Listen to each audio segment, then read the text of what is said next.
बचपन से ही फुटबॉल को लेके बहुत ज्यादा पैशनेट था। उसका सपना था कि वो प्रोफेशनल फुटबॉल प्लेयर बने। लेकिन वो कहते हैं ना कि किस्मत कोई भी बड़ी चीज इतनी आसानी से नहीं देती। कुछ ऐसा ही हुआ।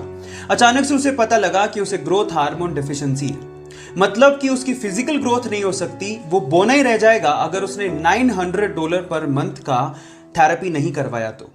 इतने बड़े एक्सपेंस को उसकी फैमिली अनफॉर्चुनेटली बियर नहीं कर सकती थी। जिस क्लब के लिए वो खेलता था उसने भी इस मेडिकल एक्सपेंस को बियर करने के लिए मना कर दिया। जिस भी क्लब में वो अप्लाई करने जाता था वहां पर उसके मेडिकल कंडीशंस, उसकी फिजिकल कंडीशंस को देख के उसे मना कर देते थे, उसे रिजेक्ट कर देते थे।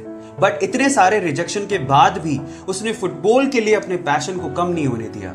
फाइनली किस्मत के दरवाजे खुले और एक बहुत बड़े football club Barcelona football club ने उसे इनवाइट किया और कहा कि अगर वो उसके टेस्ट सेशन को पास कर लेता है तो उसके मेडिकल एक्सपेंसेस को वो क्लब बियर करेगा।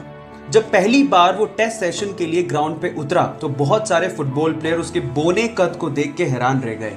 लेकिन जब उसने परफॉर्म किया तो सब एक ही बात बोल रहे थे कि ये लड़का फुटबॉल खेलने के लिए पैदा हुआ है। बस फिर क्या था, बार्सिलोना क्लब ने उसे जिंदगी का पहला कॉन्ट्रैक्ट दिया। उसके बाद उसने जिंदगी में पीछे मुड़ के नहीं देखा। वो वर्ल्ड का मोस्ट वैल्यूएबल फुटबॉल प्लेयर बना। इसके अलावा वो हाईएस्ट पेड फुटबॉल प्लेयर भी बना।